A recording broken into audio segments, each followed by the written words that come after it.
Okay, so you guys have given us some really interesting stuff to dig into today. Yeah, quite a bit. A lot of material. Yeah. And so we're going to go deep as always. Deep dive. A deep dive and try to unpack all this. Yeah, try and make sense of it. And kind of like synthesize it down into the most important elements. Absolutely. So we're talking about, I guess, the first book in this series today. Yep. Fallen by Lauren Kate. Fallen. And it's got kind of like a young adult kind of vibe to it. A little bit. Yeah, Yeah. I mean, definitely for a younger audience, but still a compelling story. Definitely, yeah. And a really interesting setup. So we've got this main character, Luce Price, Luce Price, right? and she is just arriving at this place called Sword and Cross. Sword and Cross, which, as you were saying, is not your average school. Not at all. It's, how is it described again? Like in a remote marshland. Yeah, it's like way out there. Barred windows, barbed wire fencing. It's giving reform school vibes, for sure. Yeah, it's described as a reform school, so yeah, for sure. But it's not clear right away, Not immediately. like what exactly she did to Right. get sent there. Yeah, she had this this accident Mm-hmm. over the summer, but it's not exactly clear what happened. And her parents seemed really conflicted about sending her. Oh, yeah. It seems like a really difficult decision for them to make. And I think that's going to be really key going forward. Yeah, I think so too.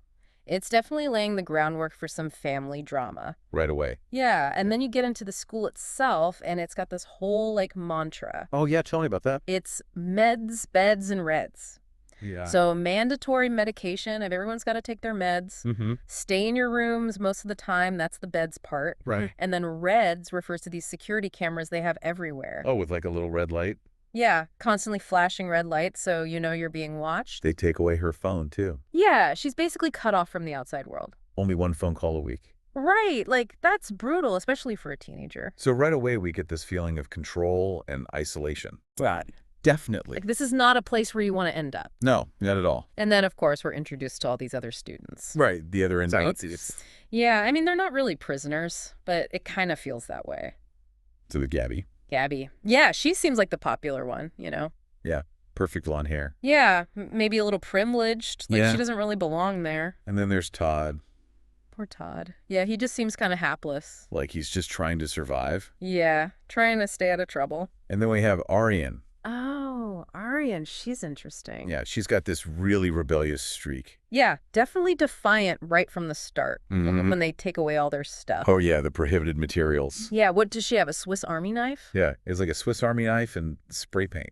And lighter fluid. Lighter fluid. What are you doing with lighter fluid at school? It kind of makes you wonder what happened at her previous school. Right, what kind of trouble was she getting into? But anyway, she seems like she's going to be trouble. Oh, yeah, I think she's going to shake things up. Yeah. But the really big thing that happens right away is Luce meeting Daniel. Daniel Grigori. Grigori, that's an interesting name. Yeah. It's almost hinting at something supernatural already.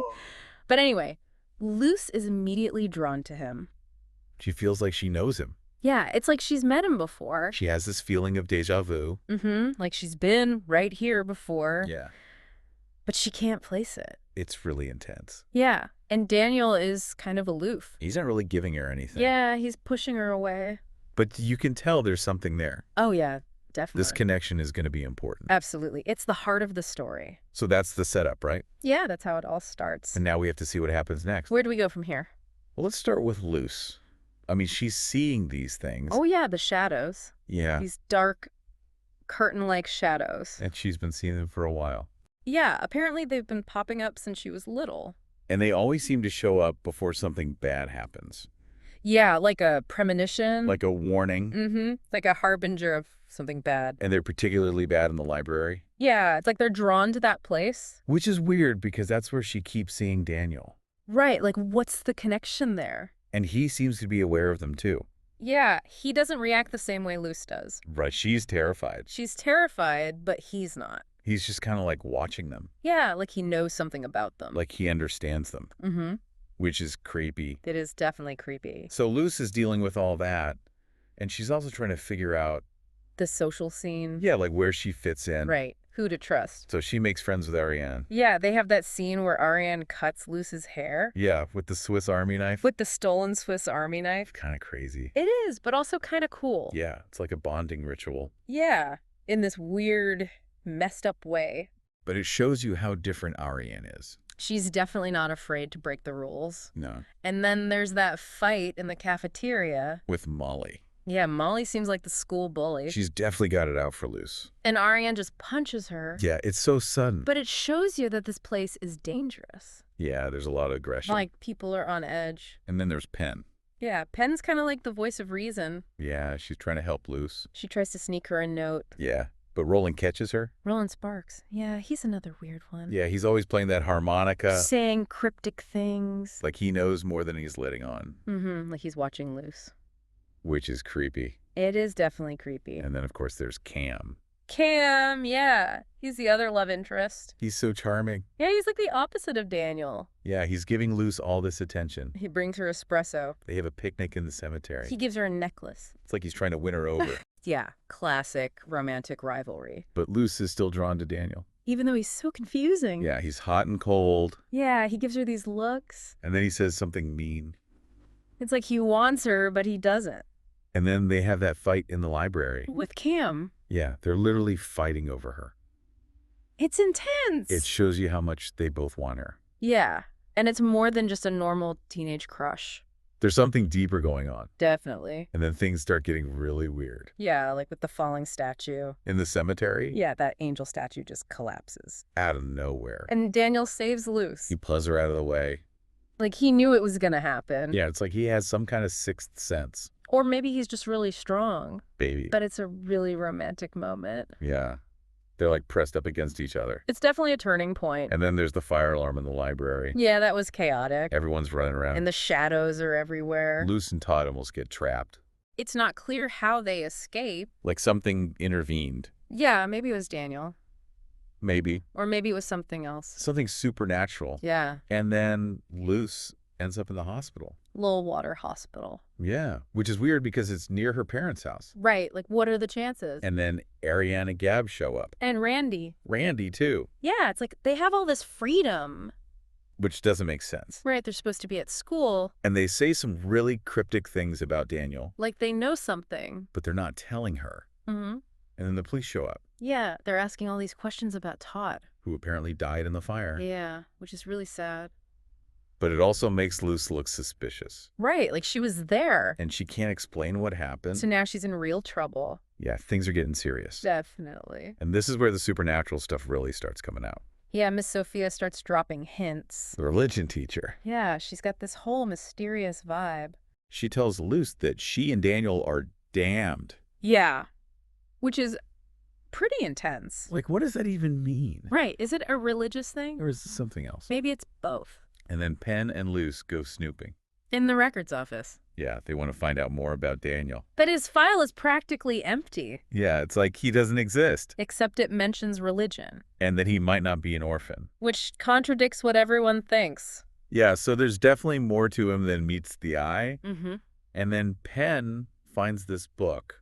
About watchers. Yeah, it seems to be connected to Daniel's family somehow. And it talks about this whole other world. A supernatural world. Yeah, with angels and demons and all that. And Daniel starts acting really strange. He tells Luce about their past lives. Yeah, he says they've met before. Over and over again. Every 17 years. And she always falls in love with him. And then she dies. It's a tragic cycle. And he says he gets to live forever. Which is creepy and sad. Yeah. But then they find that photograph. In the old book. Yeah, and it looks just like Luce. Like she's the same person. From centuries ago. So maybe Daniel is telling the truth. Maybe. And then Cam shows up. Yeah, and his eyes are glowing. Gold. Yeah, and he can conjure fire. He's not human. Definitely not. And then the shadows attack. Yeah, they're like locusts. It's terrifying. And Daniel and Ariane and Gabin know what's going on. Yeah. They say it's a war. Between good and evil. And if they lose... it'll be hell on earth. So the stakes are really high. Yeah, life or death. And Daniel tells Luce to run. He says she's in danger. He says he'll find her. But she has to go. So she and Penn escape. But Penn gets hurt. Yeah, out of nowhere. And then Miss Sophia shows up. Yeah, it's not clear whose side she's on. She's really mysterious. And she tells Luce about reincarnation. Yeah, she says Luce has been reborn many times. And each time she's fallen in love with Daniel. And each time she's died. But this time is different. Because Luce hasn't been baptized. Yeah, it's like a loophole. Like she's not bound by the same rules. And then Daniel and Ariane and Gabby show their wings. Yeah, they're angels. Fallen angel. Yeah, which is why they were sent to Sword and Claws. To redeem themselves. Maybe. Or maybe for some other reason. You don't know yet. And Daniel and Luce fly away. In a small plane. Yeah, it's a really romantic ending. But also kind of sad. Yeah, because they don't know when they'll see each other again. And there's that flash of violet light. Yeah, right at the end. Like a sign of something. A sign of what's to come. Maybe. So that's Fallen. Yeah, that's the story. That's a lot to take in. It is a lot. We've got this girl, Luce, who's sent to this weird reform school. Where she meets a fallen angel. And they have this intense connection. That spans centuries. And she finds out she's been reincarnated many times. She's in danger. From shadows and other supernatural forces. Yeah, we don't even know the half of it yet. Right. There's so many unanswered questions. Like, what's the real reason behind this war? What role is Luce going to play? What's going to happen when Daniel tries to find her again? What's Miss Sophia's deal? Yeah, she good or bad? And what about Penn? What was the point of her getting hurt? So many questions. Yeah, this is just the beginning. And, it makes you think about your own life. Like, what unseen forces are at work? What connections do we have that we don't even realize? What destinies are we fulfilling? It's pretty deep stuff. Yeah, it makes you wonder. Thanks for taking this deep dive with us. Yeah, thanks for listening. We'll see you next time. See you then.